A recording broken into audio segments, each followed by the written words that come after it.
사도행전은요, 초대교회의 기록들을 우리에게 전해주고 있습니다.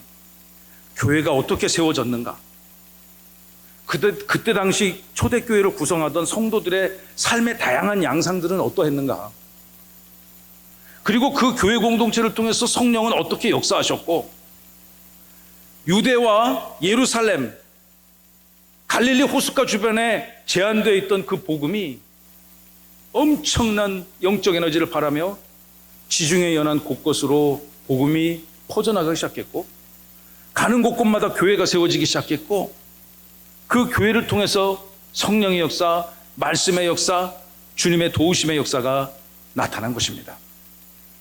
우리가 오늘 주일 밤마다 이 사도행전 말씀을 한 절 한 절 읽으며 그 시대에 나타났던 동일한 복음봉의 역사가, 또 교회 중흥의 역사가, 성령 강림의 역사가 오늘 우리 가운데 부족한 이종의 목회 현장에도, 또 여러분의 가정, 배우자, 부모님, 형제자매, 특별히 여러분의 후손들의 삶의 현장에, 우리 사랑하는 세종명성교회 모든 성도들의 삶의 현장에 성령의 도우심이 나타나기를 간절히 소망하고 축원합니다. 여러분, 그것들이 여러분의 소망이 되고 기도 제목이 되기를 또한 간구합니다. 우리가 2주 전에 제가 4장 마지막 부분의 말씀을 강론하였는데요, 초대교회에 나타났던 한 전형적인 과정들이 있습니다. 어떤 현상들이 나타났는가? 교회 안에 한 마음과 한 뜻으로 성령 충만의 한 공동체를 이루게 되어졌습니다. 따라해볼까요? 성령 충만한 공동체. 성령 충만한 공동체. 32절에 보시면 제가 읽어드립니다. 믿는 무리가 한 마음과 한 뜻이 되어 모든 물건을 서로 통용하고 자기 재물을 조금이라도 자기 것으로 하는 이가 하나도 없더라. 자기 정체성을 내려놓고 교회의 부흥을 위하여 한 마음과 한 뜻을 모았다는 거죠. 성령 충만한 역사가 한 마음과 한 뜻으로 나타났다는 것입니다. 또 어떤 역사가 나타났습니까? 33절, 여러분 성경책을 가지고 있다면 4장 33절의 말씀을 보시면 이런 역사가 나타났습니다. 사도들에게 큰 권능이 나타났고 주 예수 그리스도의 부활을 증언할 때 무리가 큰 은혜를 받았다. 여러분, 교회는, 성령이 역사하는 곳은 하나님의 말씀이 역사하는 곳이고, 하나님의 말씀이 역사하는 곳에 하늘로부터 말할 수 없고 폭포수와 같은 은혜의 단비가 그 교회와 인생들, 교회 공동체 위에 풍성히 내려지는 것입니다. 또 그 공동체는 완전함을 향하여 추구했습니다. 지금 이 시대를 보면 너무 이상적인 교회 같지만 분명히 이것은 초대교회의 기록이고, 또 이러한 교회가 실제적으로 있었다고 저는 믿습니다. 가난한 자들이 없는 공동체였습니다. 물리적으로 가난한 자들이 없었고, 또 영적으로도 풍성한 은혜가 있었습니다. 그리고 이런 1, 2, 3번과 같은 초대교회 역사들이 나타났을 때 그 교회 공동체를 세워가는 아주 귀한 지도자들, 또 주님의 복음에 헌신된 헌신자들이 교회 공동체 안에 속에 나타나게 되어졌습니다. 그 36절, 37절에 보시면 그 사람의 이름을 바나바라 기록하고 있습니다. 36절입니다. 구브로에서 난 레위족 한 사람이 있었는데 이 사람 이름은 요셉이었고 사도들이 그를 일컬어 별명을 하나 주어줬는데, 여러분 그의 이름이 무엇입니까? 바나바였습니다. 번역을 한다면 이 사람의 이름이 위로의 아들이라. 오늘 아침에 설교한 말씀을 돌아본다면 헤세드를 전하는 인생이었다는 거죠. 주님의 사랑과 위로를 전하는 그 인생, 바나바를 초대교회는 소개하고 있습니다. 이 아름다운 초대교회 공동체 안에 그가 어떤 선한 일로 주님의 교회를 영광스럽게 하고 또 하나님의 교회 앞에 은혜를 끼쳤는가? 37절의 말씀을 우리 다 함께 읽어봅니다. 시작. 그가 밭이 있음에 팔아 그 값을 가지고 사도들의 발 앞에 두니라. 아멘. 그가 가지고 있던 모든 소유를 내어 팔았습니다. 그리고 그 고스란히 그것을 할 일 많은 초대교회 공동체를 향해서 그의 사도들의 발 앞에 두었다. 여러분, 이거 엄청난 헌신입니다. 대단한 헌신이고요, 초대교회 공동체 안에 능히 기록되고도 남을 만한 위대한 업적이고 공적입니다.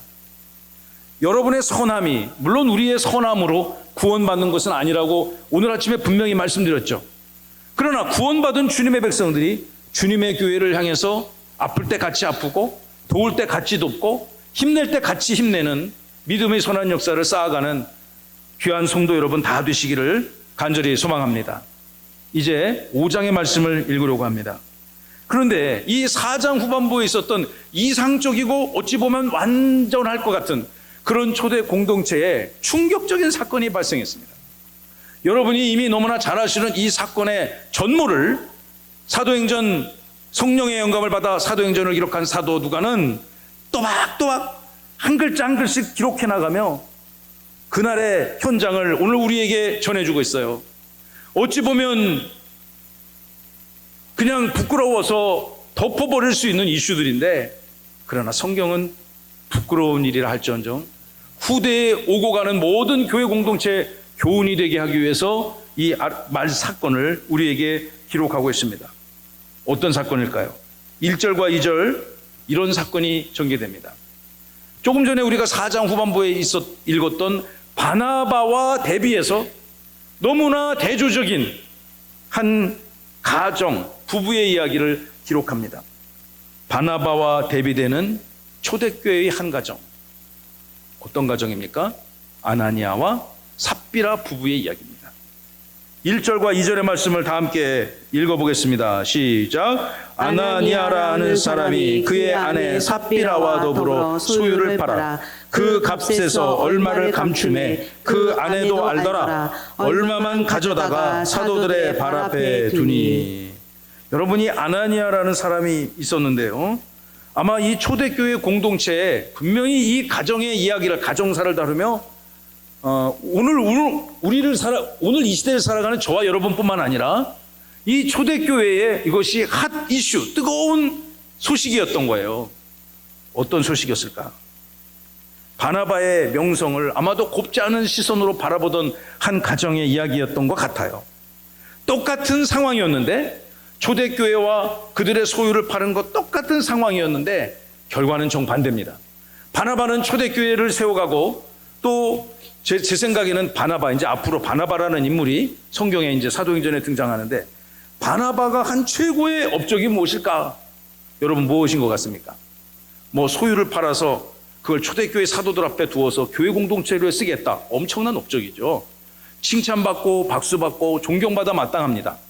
물론 그런데 제 생각에는 앞으로 우리가 말씀을 읽어보겠지만 제가 보기에는 그럼에도 불구하고 이 바나바의 최고의 기독 공동체, 기독교 역사의 가장 큰 공헌은 무엇인가? 저는 이렇게 생각합니다. 제 해석은 복음의 핍박자였던 사울을 바울로 변화되어졌는데 아무도 그 사람을 믿지를 못하는 거예요. 정죄하고요, 시비를 겁니다. 그런 그 사람을 교회 공동체 위에 역사의 전면에 부상할 수 있도록 바나바가 엄청난 공헌을 해요. 그 이후로 바나바는 등장하지 않습니다만 저는 이 인물을 굉장히 존경합니다. 그런데 이렇게 하나님의 교회 역사에 소중하게 기록된 바나바와는 달리 아나니아와 삽비라 가정은 똑같은 상황 속에서 이런 결정을 하게 됩니다. 1절을 보시면 그들도 소유를 팔았습니다. 여기까지는 똑같죠. 2절입니다. 그 값에서 얼마를 감추었습니다. 그리고 그 아내도 그 사실을 알게 됐습니다. 그리고 그 중에서 일부, 얼마인지는 모르겠어요. 뭐 절반을 이런 걸로 요즘 우리 사상상에서는 뭐 한다고 그러죠? 여기 나오는데? 네? 크게 얘기해 보세요. 횡령. 그렇죠. 굉장히 법률적 용어로 횡령. 근데 횡령은 근데 이거 자기 거잖아. 자기 걸 자기가 훔칠 때 횡령이라고는 안 하죠.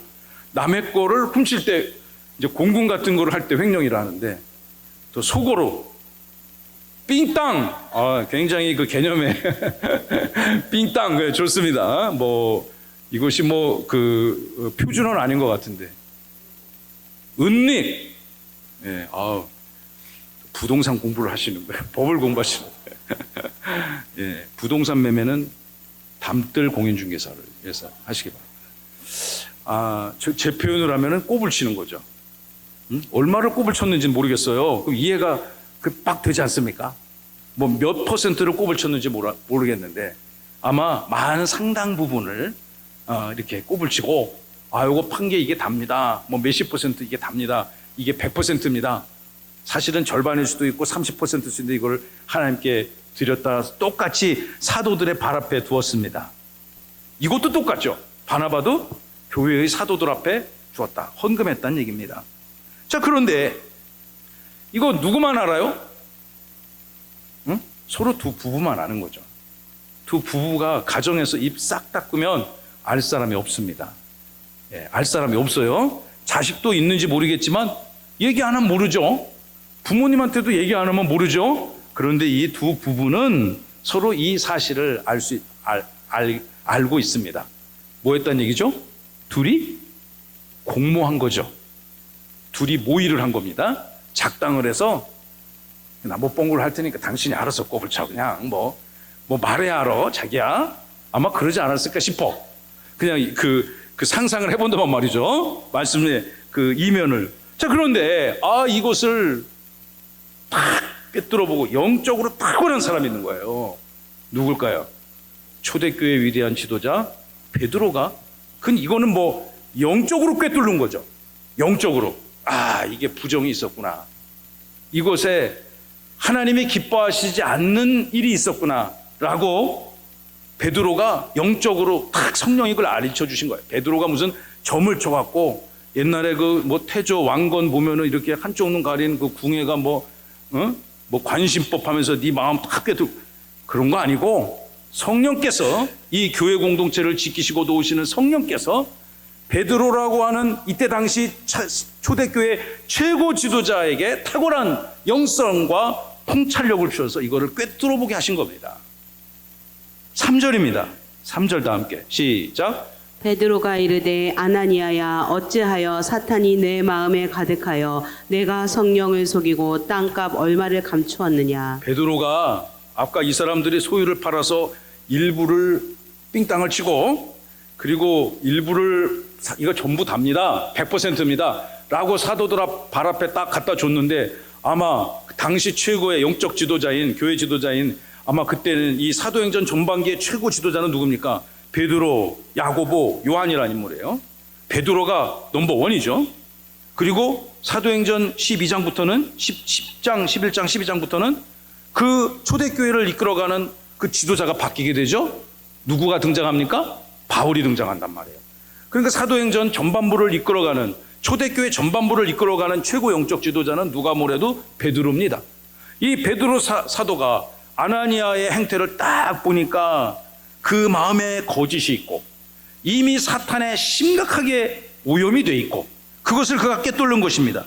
3절을 보시면서 베드로의 이 질책을 들어볼까요? 다음 슬라이드를 열어주시면 어떤 질책입니까? 첫째, 어찌하여 사탄이 내 마음에 가득한가? 우리 마음에는 성령만 가득 차야 될 것입니다. 할렐루야. 우리 마음에 사탄이 가득 찬다면 이런 범죄를 저지를 수 있다는 것입니다.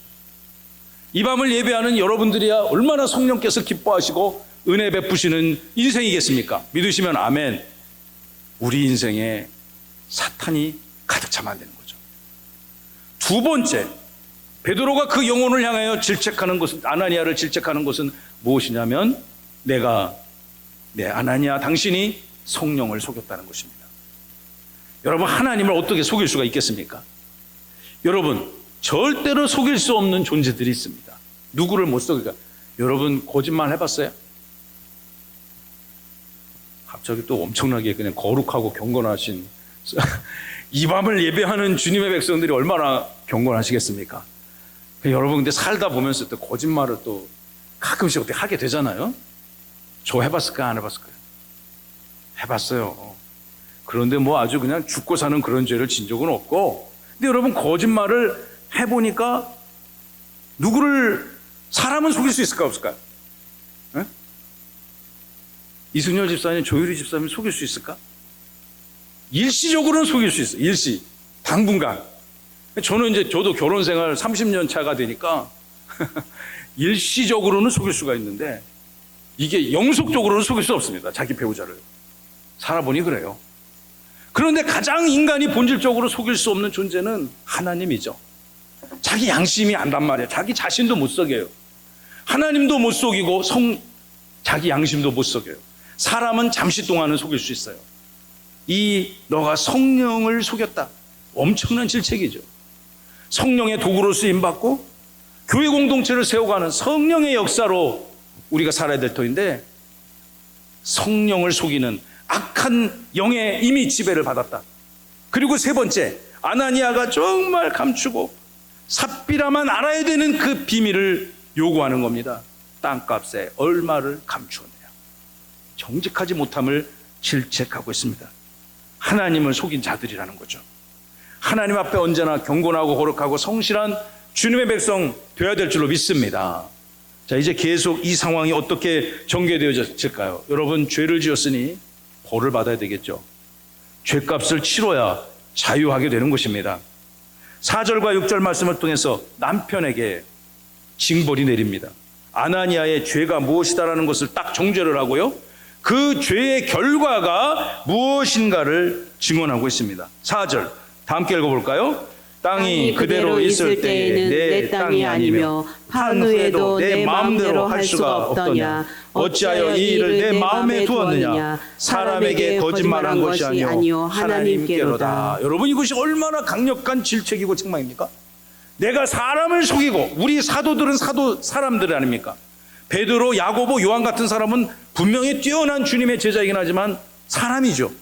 내가 사람을 속일 수 있을지언정 이 교회 공동체를 향한 교회의 주인이시고 너의 인생의 주인이신 하나님을 속이려 했다는 거죠. 아니, 이미 속였다는 것이고, 내가 사람에게 거짓말한 것이 아니고, 사람에게 거짓말한 거 그 중요한 거 아니고, 정말로 네가 정죄받아야 될 것은 하나님 앞에 정직하지 못했다.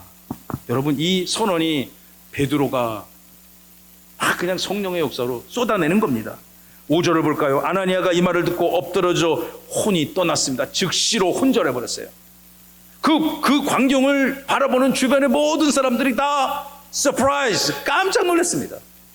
깜짝 놀랄 뿐만 아니라 마음에 그냥 막 오금이 저리고 두려워서 달달달달달 떠는 겁니다. 여러분, 그 상황이 실제로 우리 눈앞에 있었다고 생각해 보세요.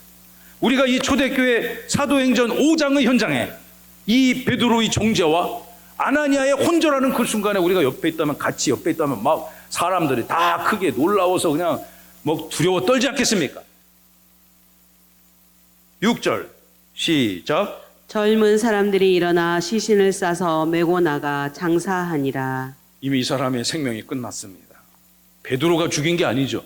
베드로는 그의 잘못을 정죄할 뿐인데 그 정죄함이 끝나자마자 성령께서 역사하셔서 그의 생명을 취하셨습니다.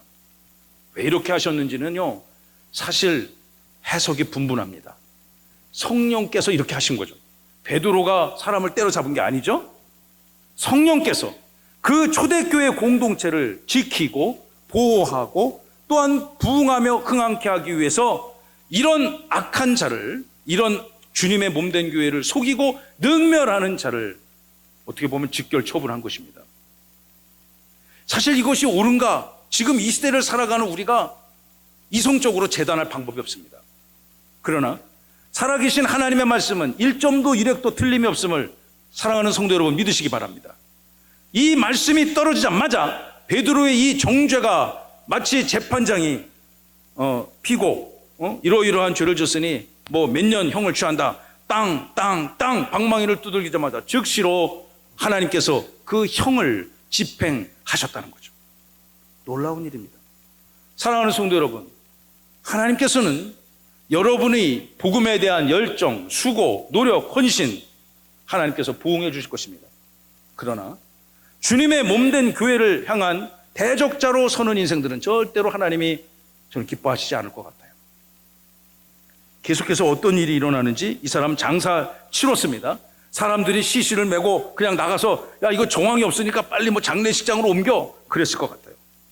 7절과 10절의 말씀을 통해서 이제 그 아내가 부부니까, 이거 부부가 공모한 거잖아요.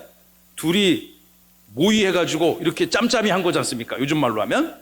그러니 이제 아나니아뿐만 아니라 삽비라에게도 어떤 역사가 나타났는지 함께 봅니다. 아내 역시 거짓말을 했죠. 은닉했습니다. 감췄습니다. 그러나 이 여인 또한 남편의 길을 따라가게 될 수밖에 없습니다. 7절, 약 3시간 정도가 지났습니다.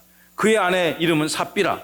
그 일어난 모든 일들을 알지 못하고 여보 우리 꼽을 친 거 잘 있어? 원래 8절에 보니까 전혀 자기가 예상하지 못했던 충격적인 사건이 전개가 되어진 것입니다. 8절 베드로가 이르되 그 땅 판값이 이것뿐이냐?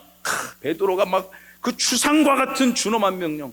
이미 이 그녀의 신랑은 장사 치르러 갔는데 그 여인을 보자마자 슬픔을 위로하는 것이 아니라 정녕 너희들이 땅 팔아서 낸 것이 이것밖에 없는가? 라고 정죄를 합니다. 내게 말하라 하니 이 여인이 어떻게 할까요? 네, 이거 다예요. 이런 걸 보고 뭐라고 그래요? 새빨간 거짓말이라고 하는 거예요. 이미 잘못된 것이 다 백일화에 드러났는데 이 미련한 여인은 아직도 상황을 인지하지 못하고 있습니다. 9절 다 함께 시작. 베드로가 이르되 너희가 어찌 함께 꾀하여 주의 영을 시험하려 하느냐. 보라 내 남편을 장사하고 오는 사람들의 발이 눈앞에 이르렀으니 또 너를 메어 내가 가리라 하니. 할렐루야. 여러분 베드로가 이렇게 말합니다. 너희가 어찌하여 둘이 똑같냐. 이 부부가 담는 거예요. 그죠? 너희가 어떻게 하는 짓이 어떻게 똑같냐. 너희가 어찌 그렇게 공모하여 거룩한 성령을 속이려고 시험하려고 드느냐. 보라 내 남편을 장사하고 벌써 장례시장 가서 장례 치르고 사람들이 돌아오고 있다. 여러분 이 소식을 들었을 때 이 여인은 얼마나 청천벽력과 같겠습니까? 사람들이 발걸음이 그 집 문 앞에 이르렀을 때 또 너를 메어 가리라. 너 역시 이것이 회개되어지지 않는다면 용서받지 못함을 하나님을 시험하려고 두 부부가 작심하고 작당했다는 것. 용서를 성령을 회방하고 성령의 영광을 가리우는 악한 일을 했다는 거죠. 부부가 함께 짜가지고 하나님을 속이려 했다는 것이 그들의 죄의 정죄함의 그 타이틀이죠. 죄명입니다. 10절 곧 그가 베드로의 발 앞에 엎드러져 혼이 떠나는지라 젊은 사람들이 들어와 죽은 것을 보고 메어다가 그의 남편 곁에 장사하니. 그러니까 교회 앞에 성령을 속이고 못된 짓을 하다가 이 두 부부가 이런 변고를 당하게 됐다는 얘기입니다. 이 특별한 사건을 사도행전 5장에 기록한 분명한 이유와 목적이 있을 것입니다. 무엇이었을까요? 사실 안 됐어요. 꼭 이렇게까지 성령께서 이렇게 화를 내셔야 됐나? 그러나 그건 우리의 생각이고요. 성령께서는 당시 이 상황에 수많은 오고 가는 세대의 기독교인들에게 주님의 교회와 그 교회를 구성하는 공동체 위에 큰 교훈을 주기 위해서 이러한 사건을 일으켰다고 저는 생각합니다. 마지막 5제입니다. 이 사건이 초대교회에 주는 교훈이 무엇일까요? 하나님에 대한 경외감, 두려움을 그 공동체와 주님의 백성들에게 주고자 했던 것 같습니다. 11절 시작. 온 교회와 이 일을 듣는 사람들이 다 크게 두려워하니라. 이 얘기가 그냥 막 삽시간에 곳곳에 퍼지게 됐습니다. 사실 얼마나 충격적인 사건입니까? 받아들이기 어려운 사건입니다. 그러나 이 일이 온 초대교회와 각지의 교회들과 또 이 일을 듣는 모든 기독교인들뿐만 아니라 예루살렘, 유대에 사는 사람들이 다 크게 두려워하게 되었습니다. 누구를 두려워할까요? 베드로를 두려워할까요? 2번 성령님을 두려워할까요? 하나님을 두려워하기 시작했다는 것이죠. 여러분 하나님 오늘 오전에 하나님에 대해서 좋은 모든 것들을 다 한마디로 표현하면 뭐라고 그랬죠? 헤세드라고 했어요. 헤세드 찬양단 저녁에도 예배 이렇게 인도해서 너무 고마워요. 나 앞에 찬양하는데 첫 찬양을 들었는데 막 눈물이 쏟아져 갖고 혼이 났습니다. 너무 고맙습니다. 우리 주원이 특별히 고맙습니다.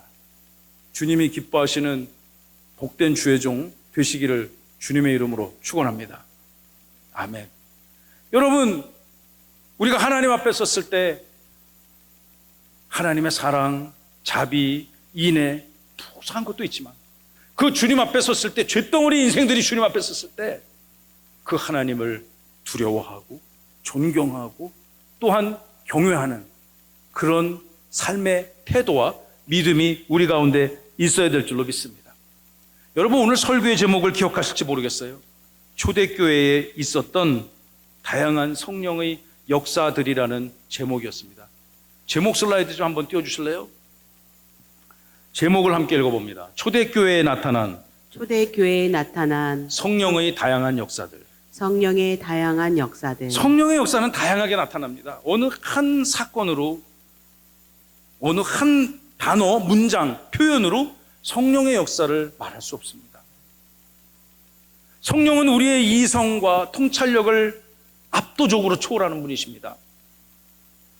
저도 제 인생을 돌아보면서 상고해 볼 때마다 여러분과 같이 여러분 예배 드리는데 여러분 이렇게 앉아서 이렇게 편안히 듣는 게 편하시겠어요? 여기 다 앉아 있는데 혼자 서 있는 제가 편하겠어요?